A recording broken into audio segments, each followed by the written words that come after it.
Good evening, everybody. Welcome to episode 166 of So What's Been Happening. Tonight, it is Tuesday, the 10th of December. Time is ticking. Be interesting to hear what's on Jeremy Beggs' Christmas list, wish list. Maybe it's a new guitar. Who knows? Geez, any music, I'd love a new anything, wouldn't they? New album, maybe. Let's see what's in the mix shortly. Jeremy Beggs, incredibly talented artist.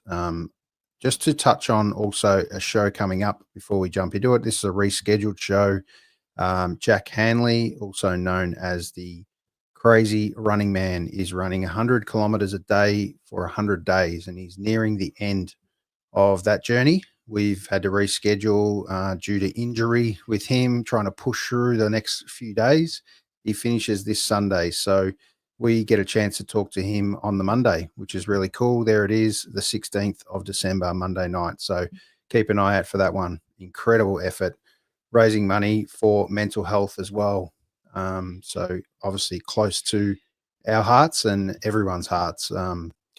Do me a favor again tonight, please, and over the weekend is ring up someone that you haven't spoken to for a while, say good day, wish them obviously a Merry Christmas. This is a tough time for a lot of people. When we talk about isolation and people that don't have close families, families that might have passed on, all sorts of circumstances around that. So just let them know you're thinking of them, and it may be a little difference that helps take them out of a potential dark spot in their conversation or thought process. So please make sure you do that for me. But we look forward to having a chat to Jack in the next few days. But tonight it is all about Jeremy Beggs. So we're going to play a little clip first just to kick us off and kind of set the scene with one of Jeremy's songs that he put out around late last year, I believe, was, if I'm correct, called Signal Me In. Here we go with a little clip of it.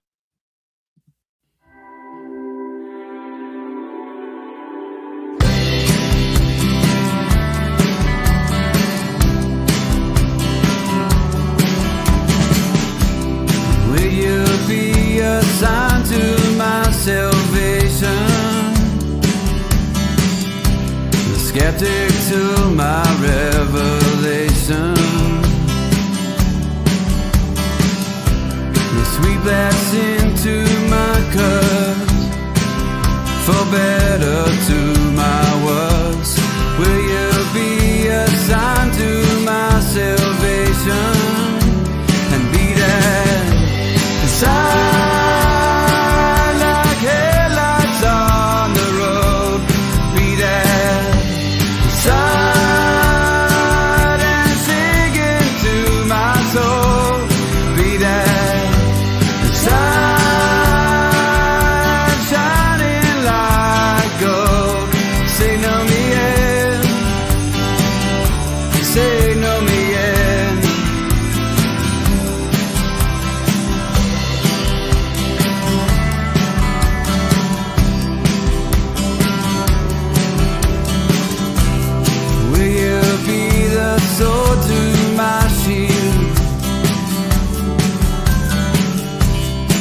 Control to an unsteady wheel,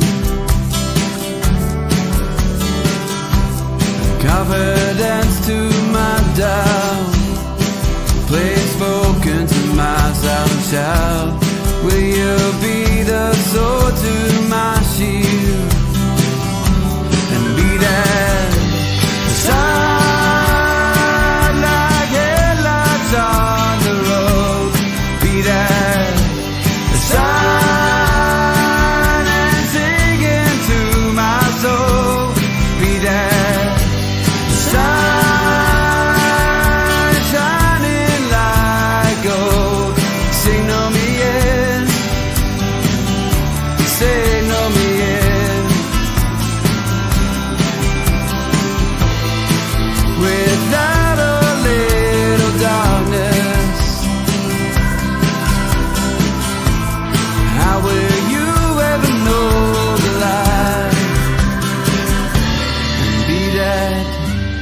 sign, like headlights on the road, be that sign.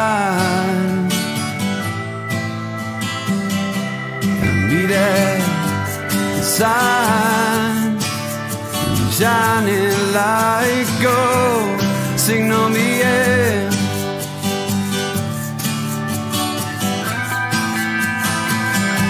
So be there, starlight headlights on the road.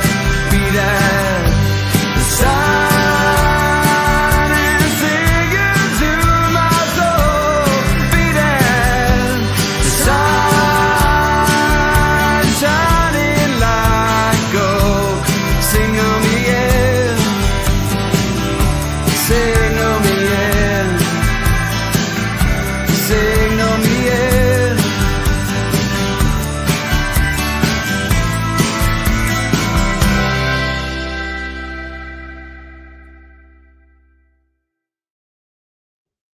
Let's face it, the song's too good to just cut it off halfway and leave you hanging. I thought we'd play the whole thing. So tonight we are lucky enough to be joined by Jeremy Beggs. Let's bring him up for a chat.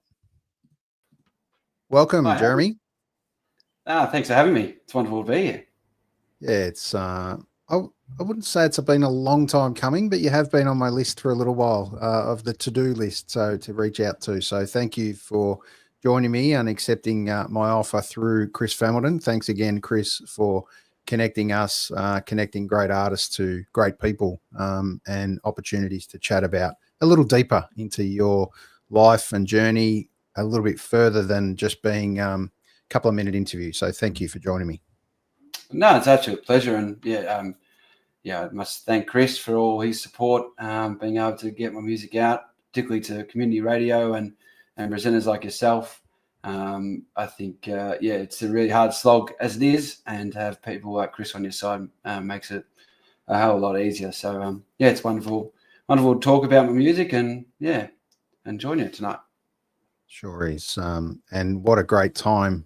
Well, it's funny because I've said that to a couple of artists recently. What a great time to bring out music. Some artists have been reserved about it. Some artists think, well, they don't know any other time, so this kind of feels like it's as good as any. But how does it feel for you, Jeremy, bringing out music sort of in 24 versus, where you've been in the last couple of years?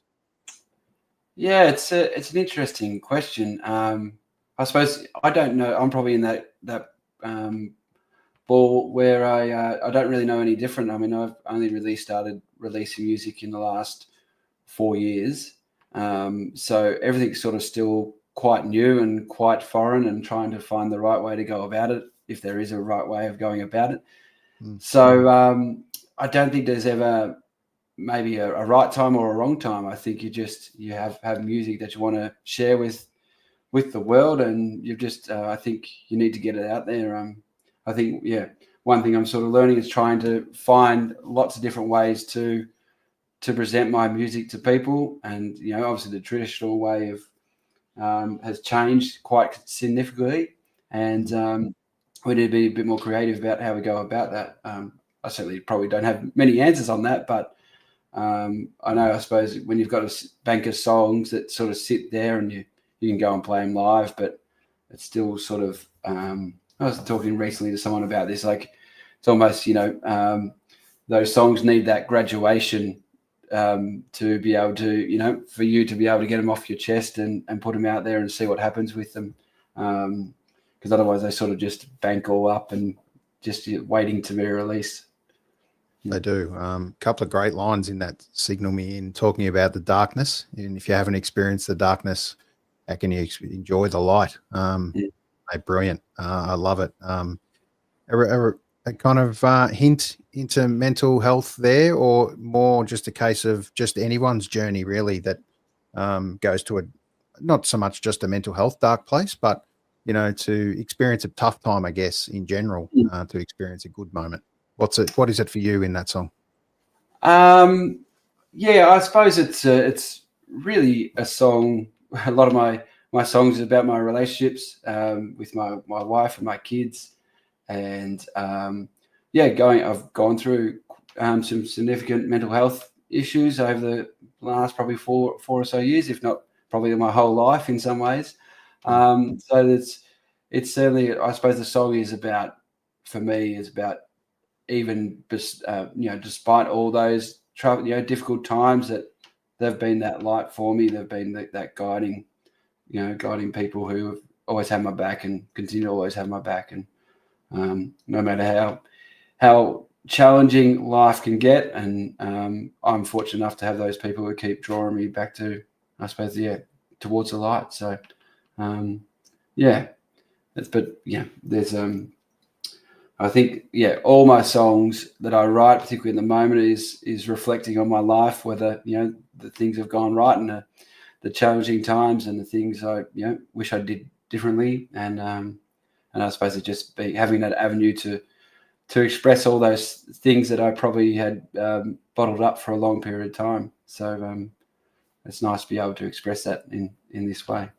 Sure. Did you grow up a little hard on yourself? We tend to question that sometimes, that we kind of always judge ourselves and compare ourselves to other people. To be able to put out music, I wouldn't say towards the latter part of your life, but towards definitely the middle part of your life. It's an exciting part to, I suppose, be able to push out those emotions now. Music's such a great release. Yeah, 100%. Yeah, I've always been really, really harsh on myself, not believing that I've been good enough for a lot of things. And I suppose in some ways I always forced myself to do this music thing. When COVID hit and it was like I had a little bit more extra time than I normally did. And it's like, well, if you're never going to do it, you'll never do it if you don't do it now. So I suppose it was particularly early on, the songwriting was a way of expressing all those dark and deep secrets that I was holding on to, and finding a way to express them. And I think that's, like, I'm certainly in mental health wise in a much stronger position than I was even 2 years, 3 years ago. And I think having this outlet has created that space where I can get out those frustrations and get out those emotions that I probably wasn't being able to do previously. Yeah. Sure. So in the last couple of years, you've been able to release some music. What was it before that, mate? Take me back a little bit. Was songwriting or writing thoughts down in general, was that part of kind of your life and journey, or was this a new phase of your life now?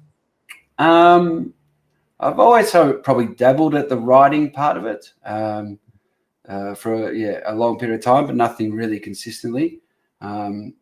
Probably again that self-doubt and not believing that I was good enough to be able to do it. Music has, on the other hand, has always been there from very early age. I think from 7 or something, had piano lessons and played saxophone through high school and did that through year 12 and those kind of things. So picked up the guitar after that and started playing with friends around campfires and putting on little shows and those kind of things. So music and melody particularly was always there. So, but that was where I suppose I felt comfortable being in that space. But then I suppose just more sort of the last 5 years, or probably a little bit before that, I was in a band, just a local band here called the Sufferingtons, and with a group of mates, and started to do a little bit more writing in that space, a bit of co-writing with one of the guys, which was I think gave me a lot of confidence to go, okay, I probably can do this, and I am probably good enough to have a go at this. And so that those guys really was so beneficial in probably what everyone sees today. Sure. Who did you run your early material by that when you thought it wasn't good enough, or did you not run it past anyone? And that was the part of the problem. You judge yourself. Yeah, probably. I mean, I probably didn't run it past anyone a lot of the time. My wife probably was one of the first people to hear that, and I just never probably. Or there was opportunities. I mean, I did play at open mics, and I sort of have a family get together once a year, which was sort of a bit of a open stage thing, which I'd get up and play a song or two. But I suppose which is something I've had to overcome, about actually being in front of an audience and delivering something to them, and not worrying about the response that I get or expecting a response from them. So it's taken me a long time, I think, to be able to go, you just got to put it out there and people will enjoy it or people won't enjoy it, and that's okay. And not to try and predict what's going to happen or expect that, you know, the audience will, everyone's going to love you and everyone's going to go, that's amazing and da-da-da, which Sure. most times people just don't actually want to come up and talk to you. They just want to enjoy their evening that they've had. And there'll of course be some who do, and that's really, I really appreciate those who do, but most of them are just there to have a good night, listening to some music, hanging out with their friends, and that's enough for them. So I suppose, yeah, I've just tried to ease my own expectations on what an audience should be, so to speak. And I think that's probably helped to be in a big way, to be able to be more comfortable with just sharing what I've got. Where now, you know, I've got a good group of people around here who I can send a song off to and say, what do you think of this? And those kind of things, and get some feedback. And so there's a bit more comfortable in that space. Beautiful. We're going to talk about that Americana scene a little bit after this song. You've been kind enough to offer us a couple of tunes tonight live, which is a really nice touch. We sometimes only get to play videos. We sometimes can only get some in amongst this non-professional setup. We try and get this little intimate moment where we get to hear a song maybe in a different version or setup than it normally comes together. So thanks for offering to play a couple for us tonight. What have you got for us? I'll play the recent song that I released, Cover Me.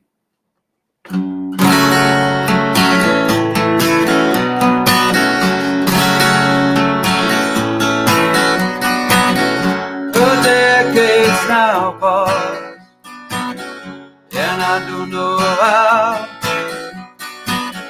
you lasted this long, with my head still in the clouds. That's why I'm sick and tired of playing the low ball.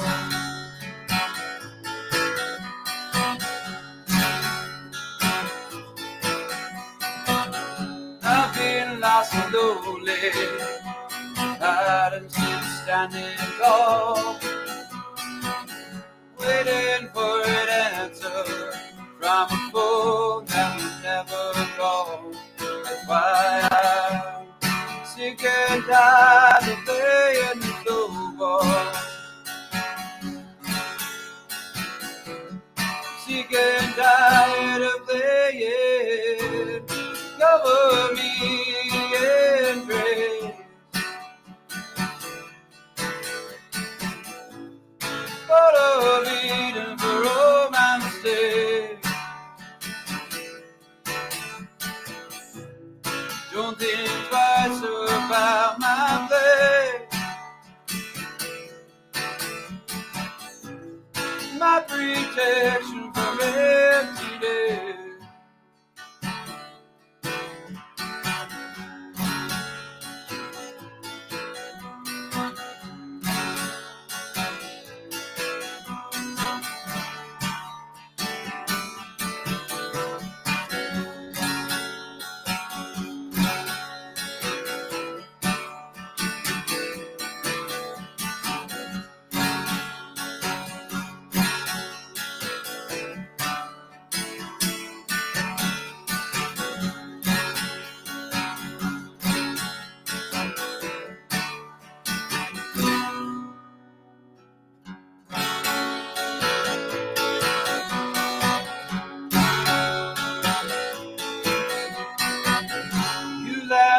So long for me to find my place.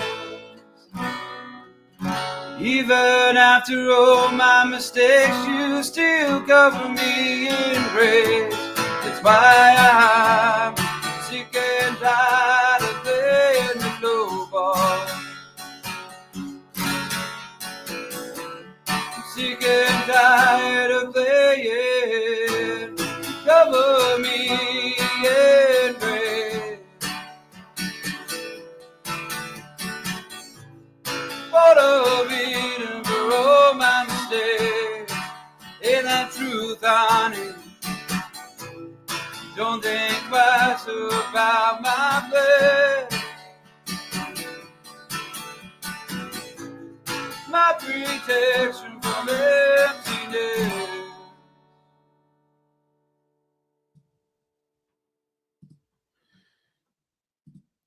Cheers. Absolutely beautiful, mate. Thank you, Jeremy. Thank you. My protection from emptiness. What a line. Yeah. Thanks. Just to finish on, which gets me every time. I've listened to this a few times, and yeah, I love it. Here's the cover for, which is a beautiful moment too. Tell us a little bit about the cover. Where was it shot? Who's in the picture? It's actually a photo taken by my mother. She was, I think it's St. Leonard's, I think, and was just walking along the beach, or maybe it was Lawn, I can't remember. Anyway, somewhere down that way. And yeah, she was just going for a morning walk, and she took that photo, which was pretty special, I thought. So yeah, so I asked her if I could use that, and she agreed. So yeah, no, it's one, yeah, just one of those moments, I think. Yeah. Yeah, and special, very special. Has a longer journey, but yeah, it's we just touched on mental health and those moments. This is another kind of deep one again. It's yeah, just tell us a little bit about the Cover Me moment for you. Where has this kind of come up in your your kind of music journey so far? How long ago did you put this one together? And obviously it's your new release for now, but when did this come about? Yeah, I had I went up to Tamworth probably about 3 years ago. Just there was one just after COVID. I think it was sort of the Easter time one, and I had a pretty amazing experience of going up there, and I met Matt Joe Gow, which many listeners will know, and with sort of a series of events happened, and I ended up playing bass guitar for him at the Tamworth Hotel on his main show. And so I suppose I had this massive sort of massive experience, and unfortunately when I came home I really crashed pretty badly, and so so there was a fair journey trying to get back into our life and that we have here, and I suppose that this song is sort of about that, about my wife really covering me in grace through all that period. I'm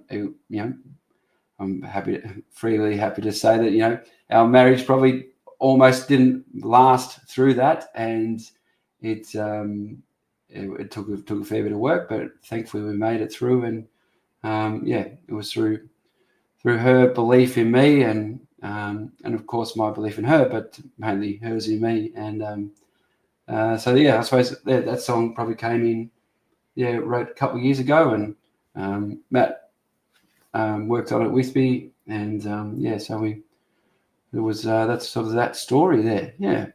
Beautiful. It's actually, it's an incredibly moving story, that one. We hear many more breakups than we do situations being solved and worked through, I guess. Do you think we're too quick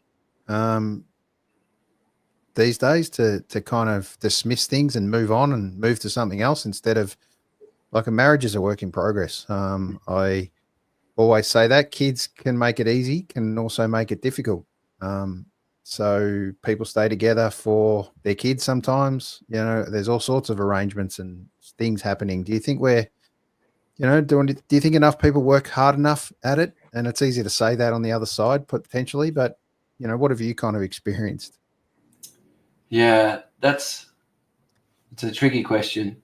Because from the outside you could say that's probably true, and I'm sure for some that is true. I think the thing that's gotten me through is just an undeniable faith that my wife is the right person for me, and we go through our ups and downs and continue to, but I have this faith that we will just make it through. We will make it work, and we'll do what it takes to make it work. And we she makes huge sacrifices for me to be able to do what I do, because my kids are 9, 7, and 5, so we're right in the thick of things with children at that age and sport and all those kind of things that go on, and there's not a doubt from her point of view that I shouldn't be going and doing this, and so. So I don't know if I've sort of probably lost my train of thought there, but just highlights incredible partner support. It's something that can very easily be swept under the carpet, I guess.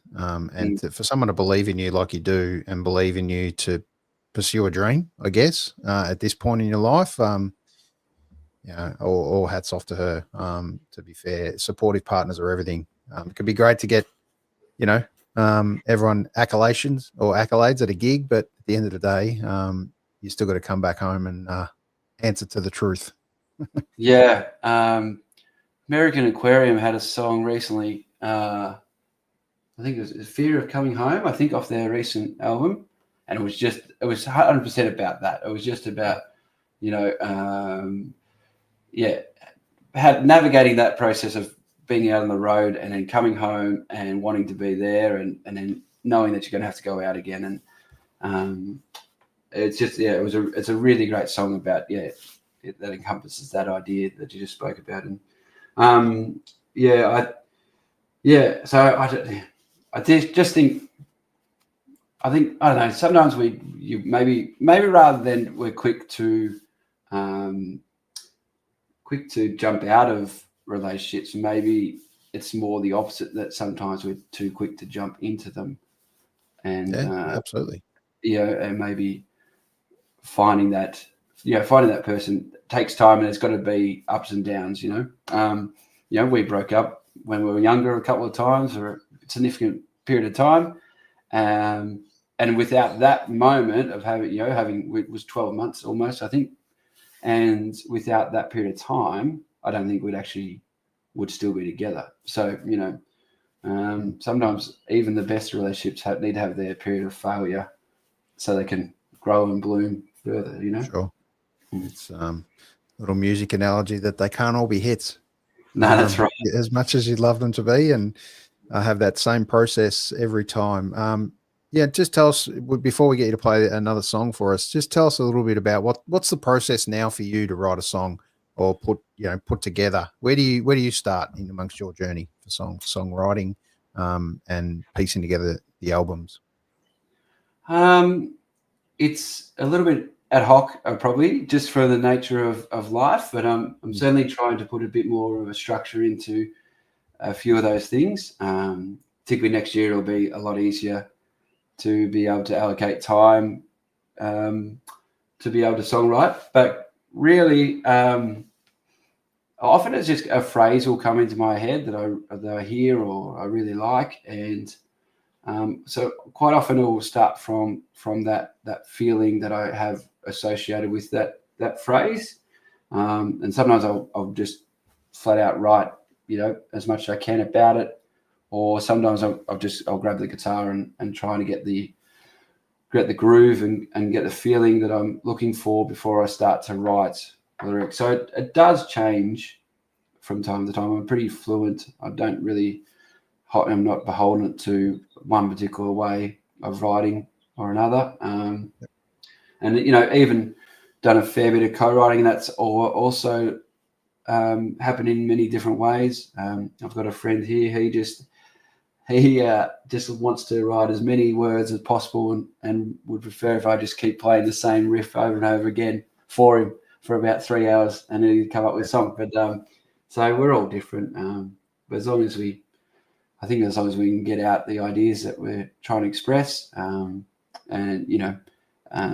I think one thing I would like to probably get better at is just being able to connect to emotions that I may not just the ones that I'm feeling at that particular time, and being able to write from maybe some different perspectives.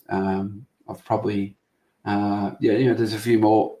Couple of songs I would like to write. I've got ideas about, but it'd be nice to be able to probably start to focusing on my craft a little bit more and look to write in a bit more of a broader spectrum of emotions. Sure. Well, that sounds like an exciting journey for 2025 for sure. All right, Jeremy, we're going to hit you up for another song, and then we're going to continue the chat. All right. I'll play another song that I released last year, and it's called Been Looking For.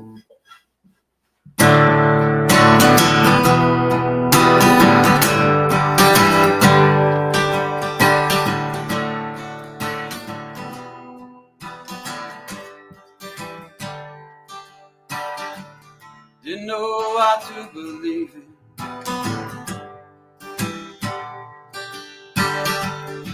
Since I was walking out that door, I've been to the mountain, I've been to the shore. Doesn't know that Isbell anymore.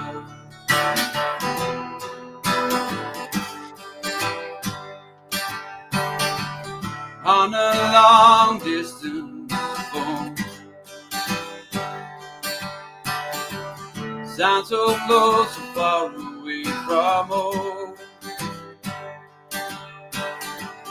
Late nights and perfume dreams, honey, they brought me to my knees.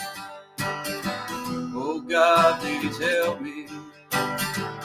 Didn't know what I was looking for. Didn't know what I was looking for.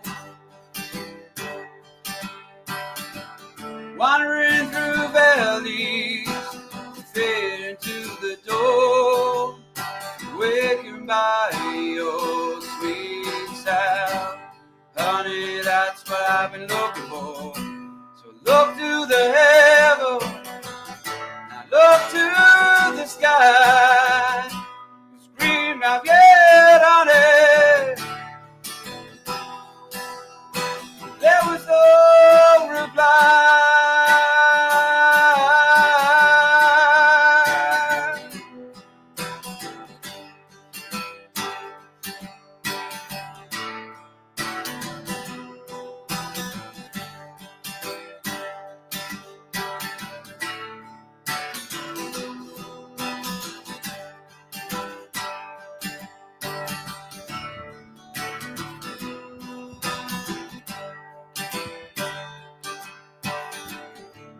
You go your way and I'll go mine.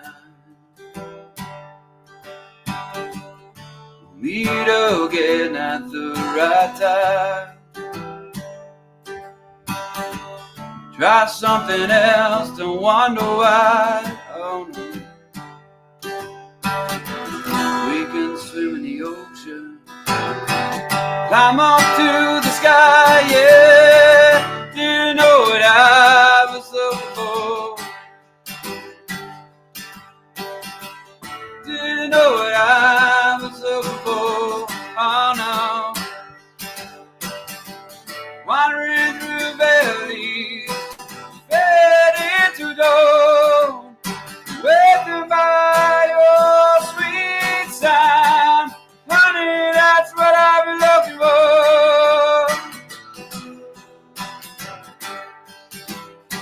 I've been looking for you. Ain't that right now?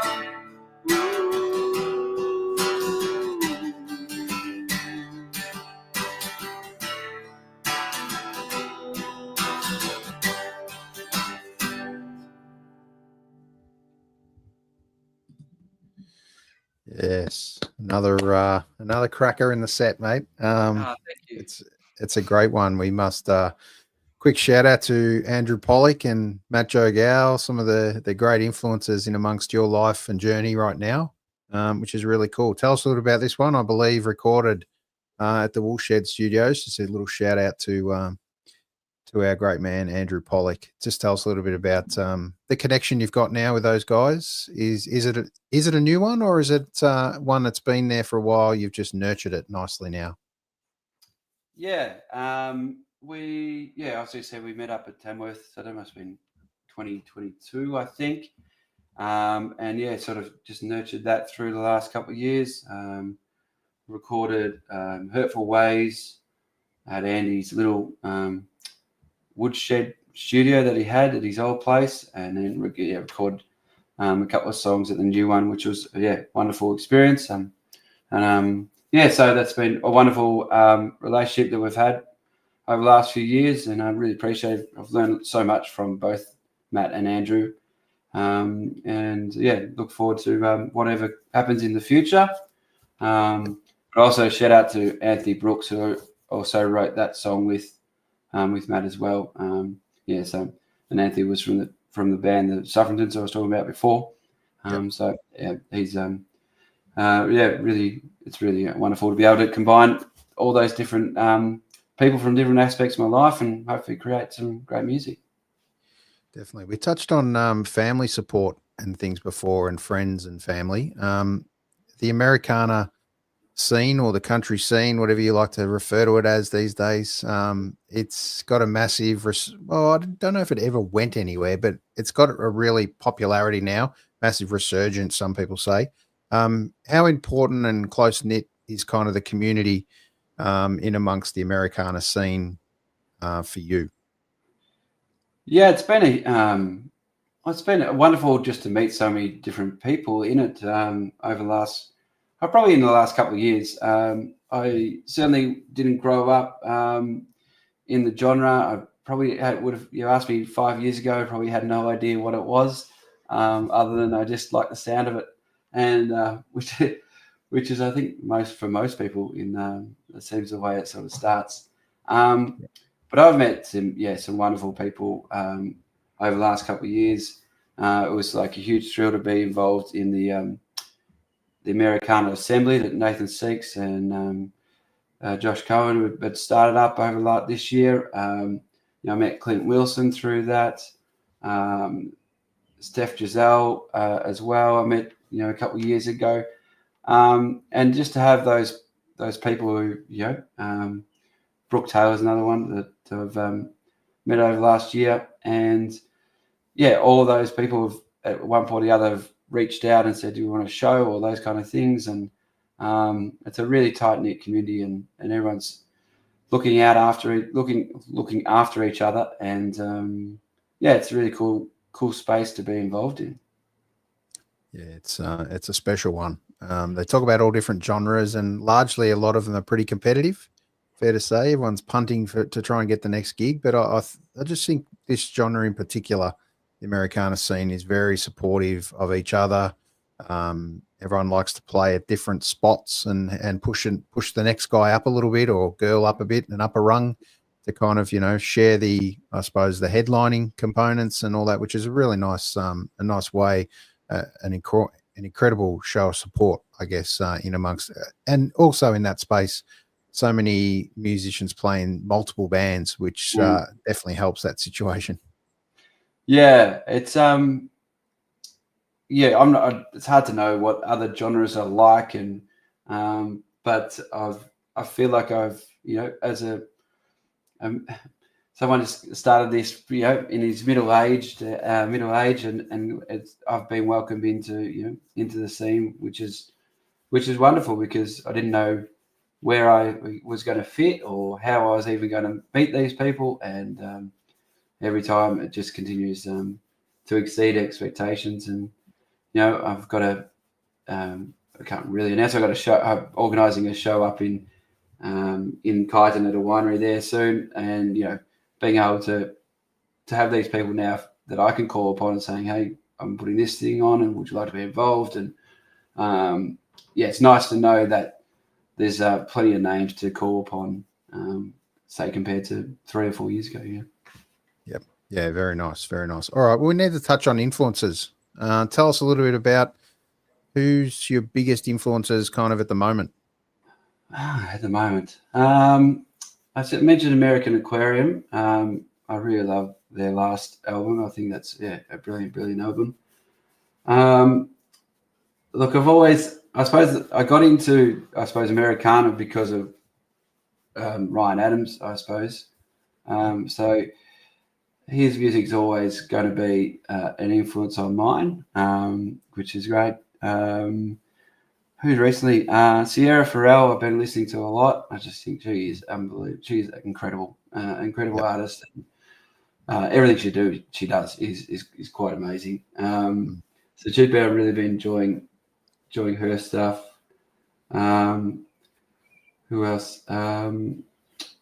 Red Clay Strays. I always worry I get the words in the wrong order with them, but they seem to be absolutely killing it, and looking forward to actually going to see them when they come over next year. Yep. And that's probably a good starting point for the moment. Yeah, absolutely is. And what about early influence as a kid? What was kind of playing in the house back in the day when you were a young fella? What was playing and got you into? Well, I suppose you got into pianos, as you mentioned. So why the piano? I suppose as an early kid, and was that part of what the influence was growing up as a kid? No, not really. The piano was just, we had a teacher at school, Mr. Cowie, and he was offering piano lessons, and I just wanted to do it. I suppose there's been the influences where I suppose I was a kid of the 80s. John Farnham was quite an influence, particularly as a 5-year-old. Me and a group of friends in prep put on a show to the grade 4s, all playing air guitar or air band, singing You're the Voice. So that hasn't gone away. Yeah. Hasn't gone away, no. So that was, so we had a fair bit of that. We had what else we have? A fair bit of Dire Straits was in there. Sting. I don't know if you know the band. A big influence, I think, on my music and my writing is a band called My Friend the Chocolate Cake. Yeah, absolutely. Yeah, love that. Yeah, brilliant. So that we had a fair few car rides, and that was a go-to artist in the car. And David Bridie's just he's incredible. Sure is, and so that was what else? I don't know. That's probably, they're the ones that stand out. And then Les Mis was huge also in our household. So I had my sister's 17 years younger than me, and so at one point there was like a 2-year-old singing, running around the house singing "Master of the House," which is just not probably the most appropriate thing for a 2-year-old to be singing, but anyway, she loved it. And what about into those kind of late teens, those influential kind of years, I guess? Influential for some, derailing for others. It's in amongst all sorts of eras. But what kind of was it for you? What was you playing, and where were you? Where did you kind of grow up around that age? Yeah, I grew up in Ballarat, and mainly have lived in Ballarat. When I went to Melbourne and went overseas, but when we had kids, we moved back. So yeah, I don't know. I'm not sure if I want to share the stuff that I was listening to. That's okay, no problem. Yeah, no, it's certainly a long way away from where I am now. But that's not such a bad thing. It's incredible to sometimes hear there's things like, I mean, in the last couple of years with my group of friends, Goo Goo Dolls was quite big. Sure. And there's some questionable songs, but there actually is a couple of quite lovely songs that they do. Absolutely. Yeah, trying to think what else it might have been. One of my all-time favorites, that song Iris. That's incredible. It's a great song. And then I suppose like Newton Faulkner I used to listen to a lot too. I probably got into Geordie Lane more, thinking he was folk, but he's probably more close to Americana these days. Who else? Bernard Fanning, I absolutely love his solo album. That was for me, it's probably up there in top 5 of my all-time favorite albums. Okay. Yep. Paul Dempsey. I probably more loved. To be honest, I loved all the artists who when it did solo projects. So like, Yeah, I was just about to say, was it yeah, when they like were bands or into their solo projects? And in that's their when you really start to see their magic. I yeah. think. Well, probably one of the biggest influences has also been Colin Hay. His solo show is quite incredible. These days, I think he does more shows with his wife, which is great too. But the shows that I saw, 20 years ago, his guitar is on a stage and how he holds a crowd, and then he's got these, these amazing stories, and then he follows up with, these beautiful songs that just, tug at your heartstrings. I mean, so there was a lot of people like that. I think I sort of was, drawn to hear him play by himself and see what they could do in that setting. What do you believe, just on that tug in the heartstrings, what do you believe kind of makes, the real impact in a song? Is it those real emotive, deep thinking ones? Or is it in amongst some of those easy listeners? Or, what is it for you that grips you when you kind of look back and remember a song and you think, oh, it's either the lyrics or the moments or where was I when I heard that song? What is it for you? It's always been melody. Yeah, it's been the melody and and the arrangement underneath it that has always hooked me. And for a long period of time, I probably didn't pay much attention to the lyrics. Okay. And so there'd be more that swell of emotion through what the music was saying. Yep. And I'd probably just touch on the lyrics as a sort of a sub note, so to speak. So, really, some, things like, not that we really do it in Americana, but things like key changes and being able to add different, just building up of arrangements and those kind of things, and finding those, those powerful bridges, I suppose, really spoke to me. Yep. All right, we're going to finish on the last few, but just tell us a little bit about the Jeremy Beggs band and who's in it and what's it kind of look like. It's probably one of those bands that evolves over time and have extras, bolt-ons as money allows in amongst shows these days. It's a real challenge, but it's been a real treat to have you one-on-one tonight, Jeremy, and get to hear, and the song we played to kick us off was a beautiful one as well, just to hear just you in amongst that. But just tell us a little bit about the band and who forms your current lineup.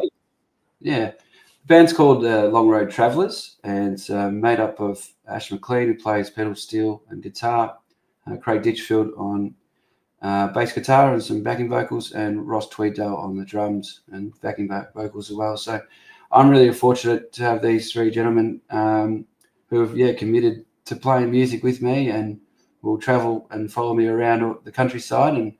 And so it's really, really wonderful. And I think, we've worked really hard together to be able to get our shows up to a standard we think is really, really good and people really enjoy.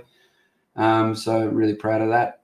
I often have Dan West, mainly for recording at the moment, who's been playing some keys and some Hammond on a couple of the tracks. So it's good to have that. But I suppose the good thing about, the little community we have here in Ballarat, there's a number of people that are happy to jump in at a short notice.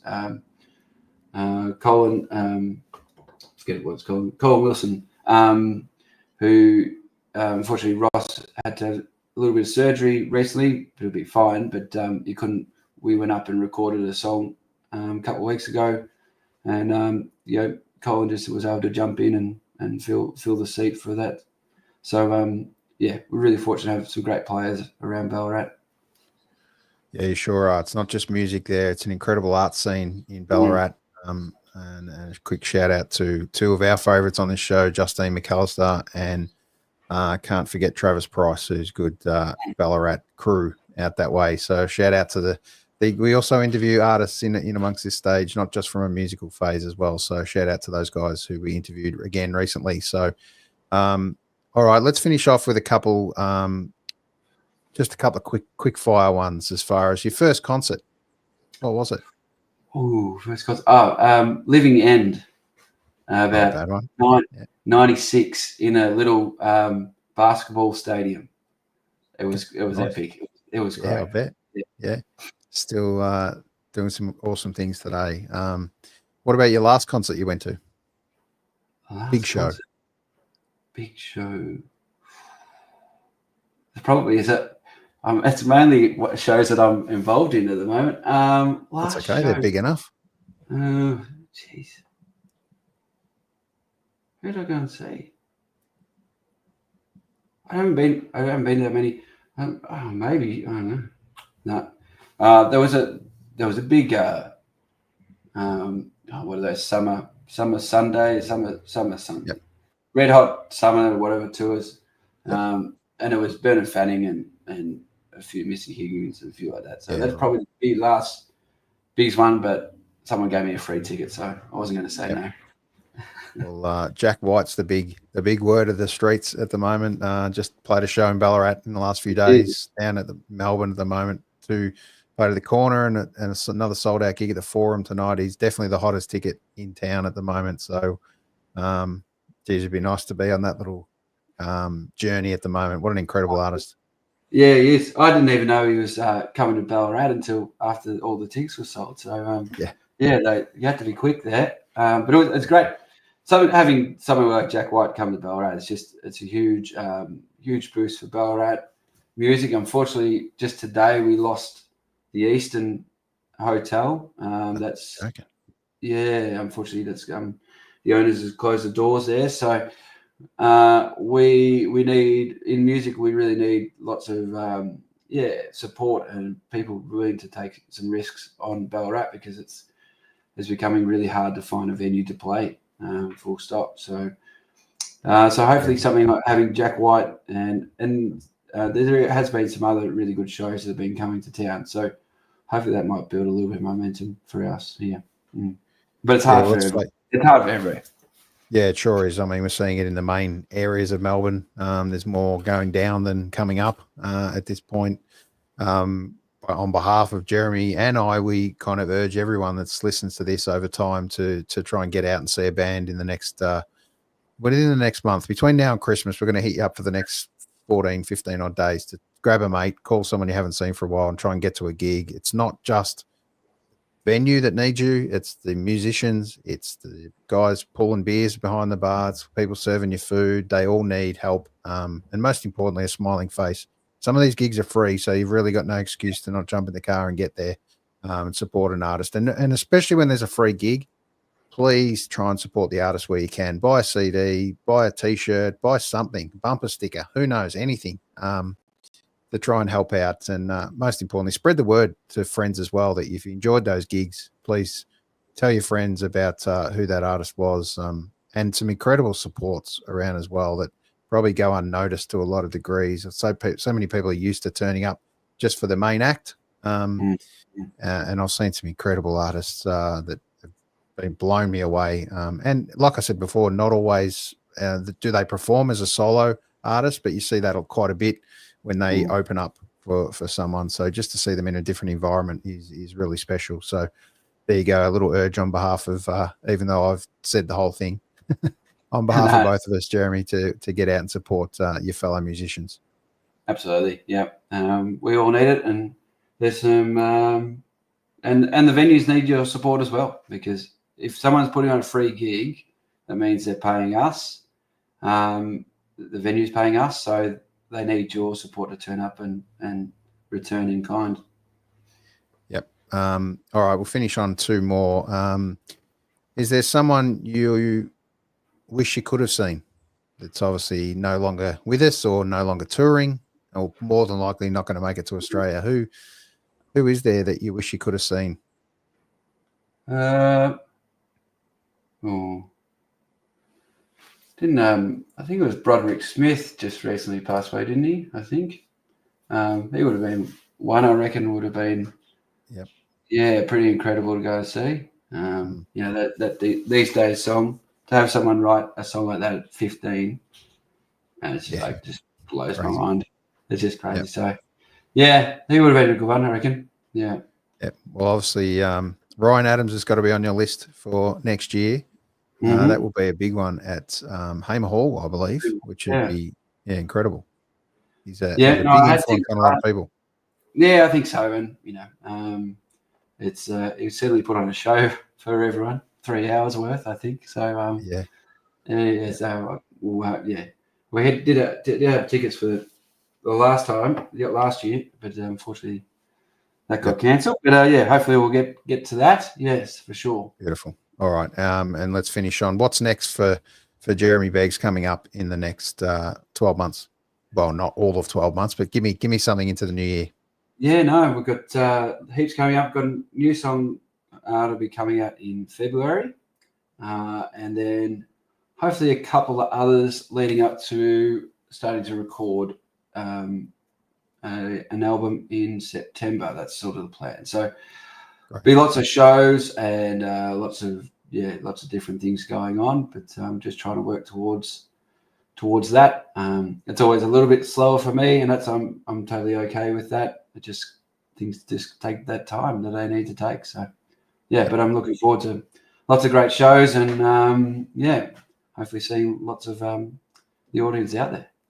No worries. Well, on behalf of the newcomers that have come across your music, Jeremy, I'd like to thank you for being brave enough to keep pushing it out there. The support of your partner, your wife, and good friends and family in amongst fellow artists. Thank you for doing what you do, mate. It transports people like me into another world for another 45 minutes or an hour set. It's a special moment, mate. So thank you for doing everything you do.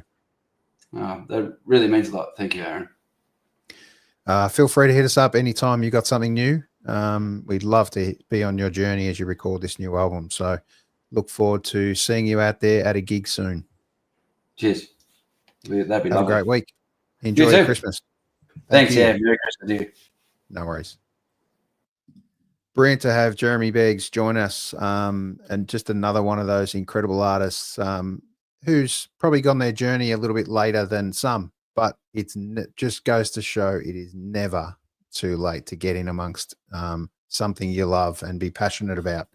It's great to discover new music, and Jeremy Beggs is definitely one of those you want to discover. So I'm just going to put up the quick note of Jeremy Beggs' website.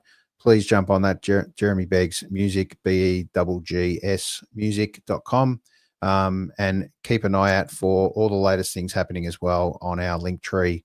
We've got a couple of new shows to finish us off before Christmas, and then we've got a big couple of shows planned to get us. We're going to take a bit of time off in January, which is kind of nice to refresh and recharge your batteries, and then we'll get into February with a big bang. So most importantly, if people don't jump on and hear me or see me this time before Christmas, enjoy your Christmas. Most importantly, give all those special people a hug. Please reach out to someone you haven't spoken to for some time. We touch on mental health a fair bit on this show, and it's a really important topic that we want to normalize. It's something that gets bandied around the conversation in relation to mental health. It's really important. That's the bottom line. And don't underestimate how important a phone call can be. So please do that. Get out, call your friends, and we'll see you out there at a gig very soon.